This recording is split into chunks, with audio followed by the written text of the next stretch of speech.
Em nome do Pai, e do Filho, e do Espírito Santo. Amém. Louvado seja nosso Senhor Jesus Cristo. Para sempre seja louvado. Invoquemos o Espírito Santo, que com a sua sabedoria colocará no nosso coração as palavras que nos instruirão neste caminho querigmático de conversão para Jesus Cristo, de experiência de Deus. Falaremos hoje sobre um segundo pecado capital, que vira um vício em nós. É a avareza. E para que tenhamos o entendimento sobre a malignidade deste pecado, nós precisamos do convencimento do Espírito Santo. Deus, que instruís os corações dos vossos fiéis com a luz do Espírito Santo, fazei que apreciemos retamente todas as coisas segundo o mesmo Espírito e gozemos sempre da sua consolação por Cristo nosso Senhor. Amém. Como eu disse para vocês, o nosso assunto será sobre a avareza. Nós temos a avareza como irmã da cobiça, como irmã da ambição. São trigêmeas. E todas elas têm origem naquela palavra de São João, na sua primeira carta, que diz que 3 pecados movem o mundo. E um deles é a concupiscência dos olhos. Gente, hoje é dia, este vídeo está sendo gravado neste dia 21 de março de 2019. Exatamente neste dia está sendo noticiada a prisão preventiva de membros importantíssimos do governo brasileiro. E por que estão sendo presos? Para serem ouvidos. São acusados de corrupção, recebimento de propina. O que é que tem na raiz desse problema? O assunto de hoje. Exatamente o apego ao dinheiro. O acúmulo de riqueza, gerando mais riqueza, não tem fim. Como dizia um político, algum tempo atrás, eu não consigo parar de entrar nesse esquema. Não é porque se sair vão me matar, mas algo dentro de mim me impede, me leva a praticar cada vez mais essas mesmas coisas. É um saco sem fundo. Caminha-se de ambição em ambição, de cobiça em cobiça e, pior, em avareza. Quanto mais tem, mais quer reter. Mas vamos à palavra de Deus. A liturgia deste dia em que eu gravei esse vídeo nos apresenta a antífona da entrada, que é tirada do Salmo 139, versículo 23. Diz assim: Examina-me, ó Deus, e conhece meu coração. Prova-me e conhece meus sentimentos. olha se meu caminho se desvia e guia-me pelo caminho eterno. Exatamente este deveria ser o norte, a conduta que norteia o nosso comportamento. Estar sempre debaixo do olhar de Deus. Não daquele olhar fiscalizador, daquele olhar policial. Lá no passado, quem sabe, numa catequese antiga, nos passaram a ideia de um Deus policial, né? Um Deus câmera de vigilância, para me flagrar cometendo alguma falta, algum pecado. Não é desse Deus que eu estou falando.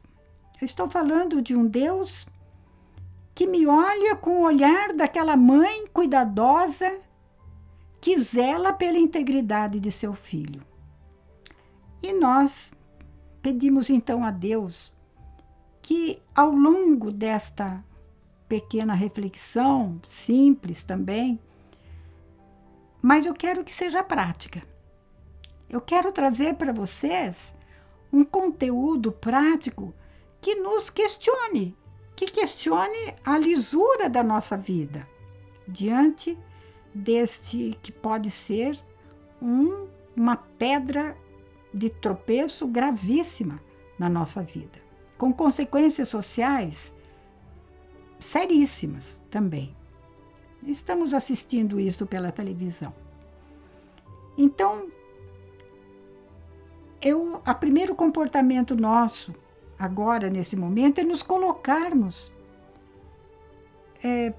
com pureza de intenção, com pureza de coração, com confiança nesse Deus que, ao me perceber desejosa de ser perscrutada na parte mais profunda do meu ser, pedindo que Ele mostre as trevas do meu coração, que traga à tona a sujeira que permeia as minhas atitudes, as minhas intenções, as minhas palavras, os meus pensamentos, o meu agir, né? O meu ser. Que o Espírito Santo me revele o meu pecado, em que eu tenho participação naquilo que a televisão passa para mim, prendendo os bandidos, bandido mesmo, de colarinho branco, de colarinho preto, colarinho de qualquer cor. Que parte eu tenho nisso? Né? Qual é a corresponsabilidade que eu tenho no pecado do mundo? O que é que eu faço para... Eu tenho colaborado como participante, coparticipante de tudo isso que vem à tona na vida de alguns. Mas e se o meu mundo se abrisse? O que seria que viria à tona? Só que nós estamos agora pedindo que o Espírito Santo de Deus, que não é o acusador. O acusador, segundo a Sagrada Escritura, é o demônio, o acusador dos nossos irmãos. É Satanás. Mas a Bíblia nos apresenta, Jesus nos apresenta o Espírito Santo como aquele que vem para nos convencer do pecado. Ele vem tocar a pureza, com pureza, e uma pureza carregada de amor, as trevas do meu coração. E porque é um olhar amoroso, eu confio que quanto mais eu me deixar invadir por esse amor maravilhoso de Deus, que é luz, que ilumina minhas trevas, que arranca raízes, que o mal, nas quais o mal me enredou, o mal armou arapucas para os meus pés, um laço para os meus pés, uma armadilha, plantou uma mina explosiva, né? Esse Espírito Santo, ele tem o poder de examinar meu coração. Ele conhece muito mais, infinitamente mais, o que é que eu trago em mim. E quando ele me revela nessas trevas, eu experimento um profundo pesar, sincero, mas que vem ao mesmo tempo carregado de uma confiança no amor ilimitado que Deus tem por mim. E aí sim a gente passa a levar uma vida mais sincera, menos hipócrita, né? Mais livre no bom sentido, mais amorosa, mais atenta. E quando resvalamos, quando nós caímos, quando nós pecamos, nós nos lembramos daquela letra bonita, Sem Máscaras, que diz: não dá para fugir, não dá para desviar do seu olhar, não dá para nós negarmos as nossas maquinações asquerosas. E nos dirigimos a Deus como filhos, sabendo que podemos contar com o coração de Pai, que não passa a mão na nossa cabeça, mas nos perdoa sempre que nos voltamos para Ele, arrependidos e dispostos a mudar de ideia. Como eu disse, hoje nós vamos tocar no segundo pecado capital, a avareza, que está diretamente ligado ao apego aos bens materiais. Com a cobiça e a ambição, nós temos aí as trigêmeas, né? Que nascem da concupiscência dos olhos, da cobiça dos olhos. Então, o que vem a ser a avareza? Nós, brasileiros, temos essa expressão, o pão-durismo, né? Mão de vaca. É aquele que segura os seus bens e não disponibiliza nada para ninguém, né? É só para si que ele vive. O problema não é ter bens materiais. O problema não é ser rico. O problema não é ter dinheiro. O problema é vivermos em função da riqueza, em função dos bens materiais, em função do dinheiro. E depois colocar nisso o nosso coração.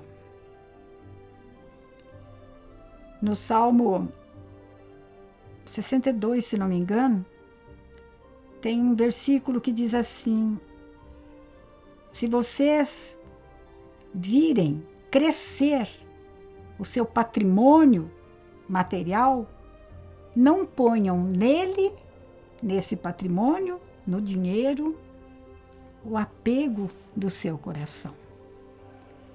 Não ponham ali o seu coração. Jesus mesmo fala no Sermão da Montanha que nós, aonde está a nossa riqueza, aí está o nosso coração. Nós temos que tomar muito cuidado com isso, né?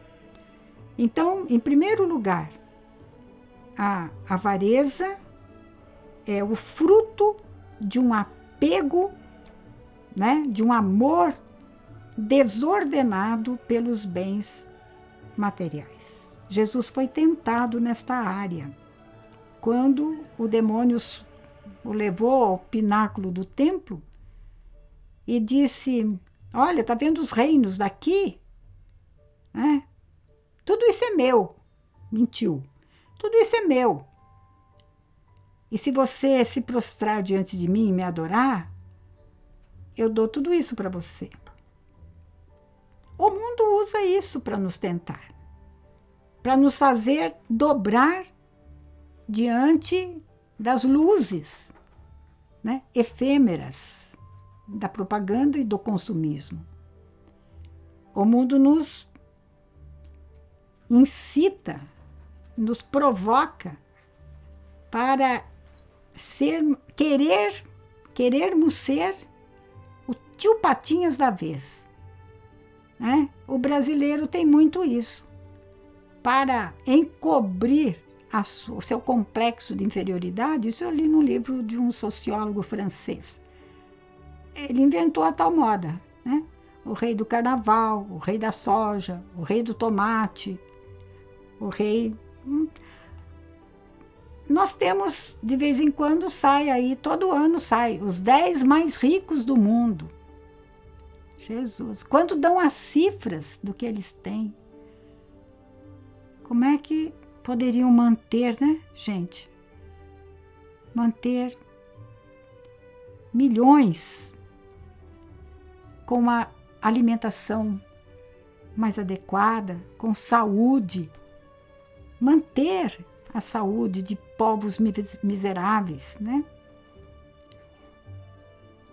O avarento é aquele que capitaliza, vive para capitalizar dinheiro para si ou para a sua panelinha, para os seus, ao invés de investir em bens espirituais. Né? Enquanto nós estamos aqui neste mundo, gente, nós estamos mandando material de construção da nossa eternidade, ou no céu ou no inferno. Quanto mais nós nos desapegarmos, quanto mais nós abrirmos a mão, ao invés de fechar a mão, para atender as necessidades básicas daqueles que convivem conosco, não precisamos ir para a África para isso, não. Bate a porta da nossa casa, né? Sobretudo para os mais necessitados, os mais carentes. Eu não sou nenhum milionário, eu não tenho conta alta no banco, eu mal ganho meu salário mínimo, pois é, mas sempre haverá alguém mais necessitado do que eu. Mais necessitado do que você. Né? E nós não podemos ser como aquele rico que tinha à sua porta o pobre Lázaro. O pobre tinha nome, o rico não tem nome, segundo a parábola que Jesus conta. E o pobre não dava conta nem de comer a sobra da mesa do rico. Quer dizer, o negócio não é tão para este mundo, é para o depois. Agora, se a gente não acredita na vida eterna, bom, se não tem nada para o lado de lá, então vamos gozar, vamos fazer essa gastança toda, vamos ganhar a qualquer custo, a qualquer preço, acumular e gozar dos bens desse mundo, porque só temos essa vida. Agora, e se dá do lado de lá existir alguma coisa? Nós, cristãos, cremos na vida eterna. Quem nos falou sobre isso foi Jesus. Nós cremos em Jesus Cristo. Cremos que do lado de lá existe uma recompensa. Existe um céu. Jesus foi preparar um lugar para nós. Mas só vamos ocupar esse lugar conforme o nosso estilo de vida aqui de baixo. Se foi um estilo de vida que contraria o espírito da avareza, da ambição, da cobiça, do egoísmo, do apego desordenadíssimo aos bens materiais, bom, aí vai fazer uma boa diferença. Então, eu queria deixar claro que esta nossa colocação, um capítulo importante do nosso querigma, não se trata de nós demonizar, né, o dinheiro, os bens materiais. Nós precisamos do dinheiro, precisamos dos bens materiais. Nós temos direito a um justo bem-estar, né? Mas nós não podemos nos esquecer de nos pautar agora pela palavra que São Paulo escreveu ao seu discípulo Timóteo, na segunda carta, capítulo 6, versículo 8. São Paulo escreve assim, e é uma lição para nós. Tendo com que nos sustentar e nos vestir, fiquemos contentes. Eu posso ter o meu carrinho? Posso, que bom que você pode ter. Eu posso ter meu apartamento próprio, minha casa própria? Ótimo, maravilhoso. Eu posso pagar um plano de saúde? Sim. Eu posso usufruir dos bens materiais desse mundo. O problema está no exagero. O problema está na grandiosidade, no querer ser grande aos olhos dos homens. Está em querer ter poder para adquirir tudo de última ponta. Continua São Paulo. Os que querem enriquecer caem em muitas tentações e laços. O querer ter dinheiro é pecado? Não. Mas eu sei que o excesso de tudo, sobretudo do dinheiro, arma para mim muita tentação e muito laço. Me faz ter desejos insensatos, loucos e maus, nocivos, que me mergulham na ruína e na perdição. Eu acabo perdendo o nome, eu acabo perdendo o bom nome, eu acabo comprometendo a minha família, eu passo a ser a vergonha. Se é que ainda existe vergonha, eu passo a ser a vergonha, né? De tanto que ambicionei, de tanto que acumulei, mas por vias escusas, né? Por vias pecaminosas. Se você trabalha, você merece o seu dinheiro. Você merece os seus bens. Por um trabalho justo e fazendo o seu próximo participante dos bens, que afinal de contas é Deus que lhe dá. Agora, quando a gente ganha desonestamente, né, aí é que existe o problema. Aí que mora o inimigo. E Paulo continua: na verdade, a raiz de todos os males é o amor ao dinheiro, é o apego ao dinheiro, é a raiz de todos os males.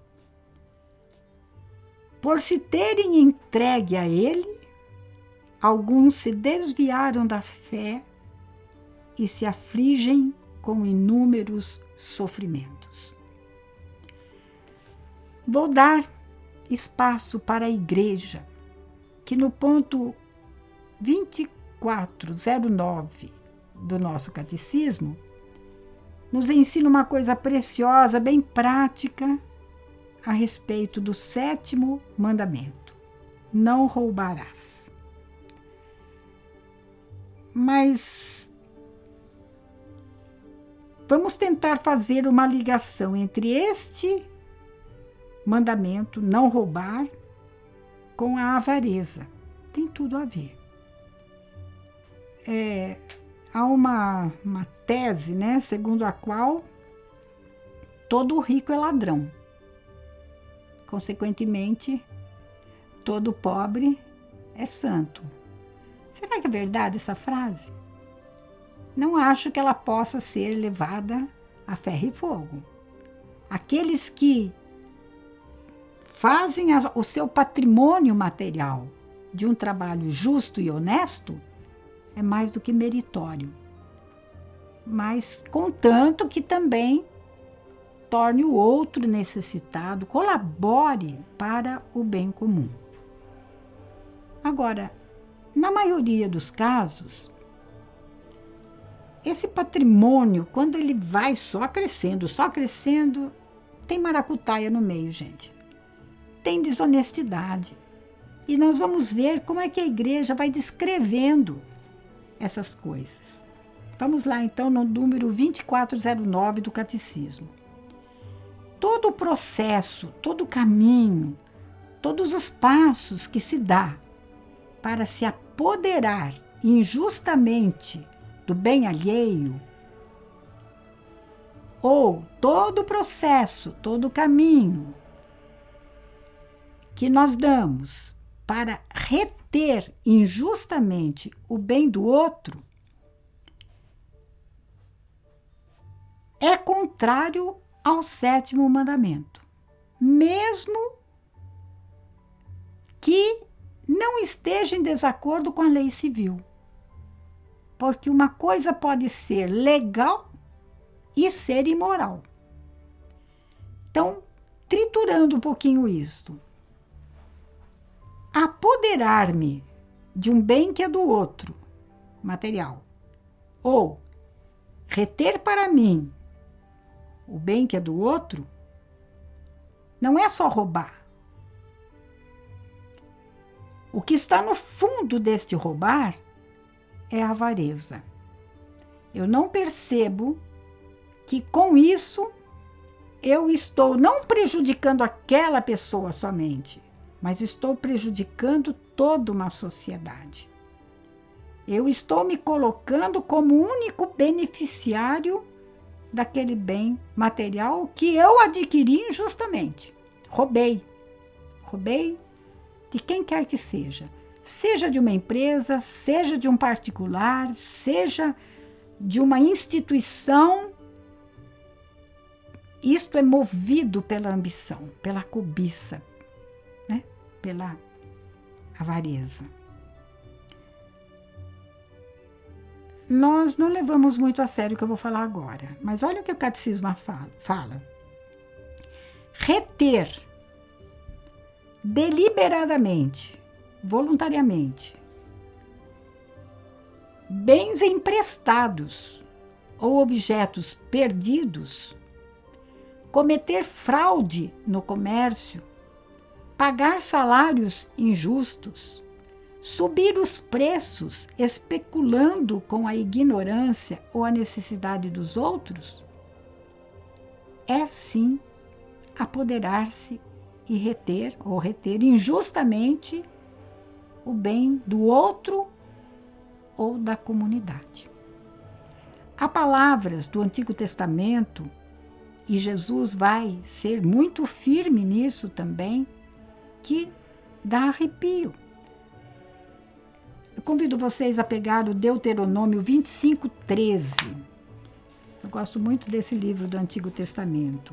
Diz assim: não terás na bolsa 2 pesos, um grande e um pequeno. Não terás em casa 2 tipos de medida, uma grande e outra pequena. Vamos pensar nas balanças, né? Nas balanças de supermercado. Às vezes podem estar defraudadas com a conivência do dono. Nós não podemos adulterar no comércio. Diz aqui, utilizarás pesos exatos e justos. Quanto é que está escrito lá no saquinho? 250 gramas. Você vai ver, tem 200. Né? Quanto? Enfim, o comércio se presta muito para isso. Não utilizarás pesos exatos e justos, medidas precisas e justas, para que vivas longos anos sobre a terra que o Senhor teu Deus te dá. Pois é abominável para o Senhor teu Deus quem faz tais coisas e quem comete tal injustiça. Depois, no capítulo anterior, 24, a respeito do salário daquele que trabalha para mim. Não negarás a paga a um pobre e indigente, seja ele um irmão teu, seja um estrangeiro que mora no país, numa de tuas cidades. Preste atenção, dá-lhe no mesmo dia o salário, para que o sol não se ponha sobre a dívida, pois ele é pobre e o salário significa o seu sustento. Não reter para ganhar juros. Olha, nós estamos num tempo que os juros são, não rende nada o dinheiro que a gente está poupando. Mas eu já vivi tempos em que os juros eram muito grandes, muito altos. Era mais negócio você manter o seu dinheiro. Eu fui diretora de escola e peguei uma fase dificílima nesse sentido, de inflação. Alguns pais deixavam de pagar as mensalidades do estudo de seus filhos para pagar tudo no fim do ano com multa. Preferiam isso. Por quê? Porque eles tinham dinheiro que era devido à escola, eles tinham esse dinheiro guardado para render juros no banco ou investir em algum negócio. Era mais negócio do que pagar a escola com multa. Eles tinham mais rendimento do outro jeito.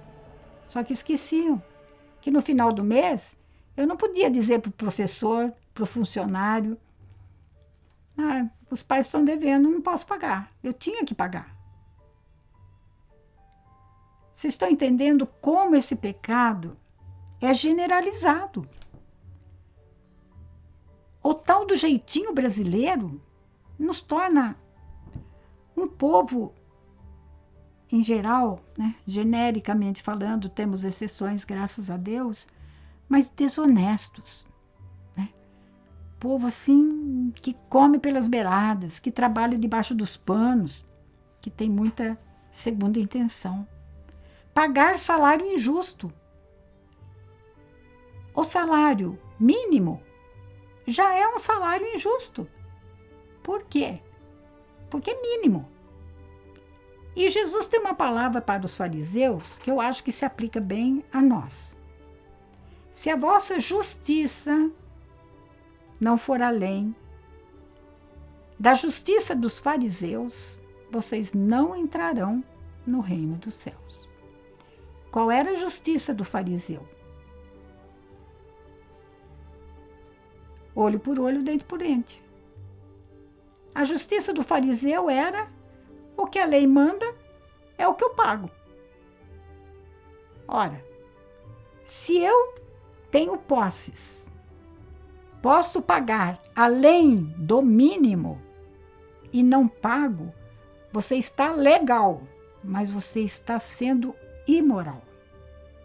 Você está não sendo capaz de reduzir um pouquinho o seu lucro para tornar o outro participante daquilo que você poderia disponibilizar. Eu sei que isso é complicadíssimo, gente, mas vale a gente ser honesta diante de Deus, pelo menos, e da nossa consciência. Continua o nosso catecismo. São também procedimentos moralmente ilícitos a especulação, pela qual se manobra no sentido de fazer variar artificialmente a avaliação dos bens, com vista daí tirar vantagem em detrimento de outrem. O tal produto sumiu do mercado para esperar ele ter um valor maior e eu ganhar mais, e quando subir o preço, aí eu ponho no mercado. Isso é especulação. Isso prejudica a sociedade, prejudica o bem comum, lesa as pessoas. Está contemplado no 7º mandamento: não roubarás. As formas modernas de usarmos do mercado para praticarmos o pecado do roubo. Uma é a especulação. O outro é a corrupção. Olha o que a igreja fala.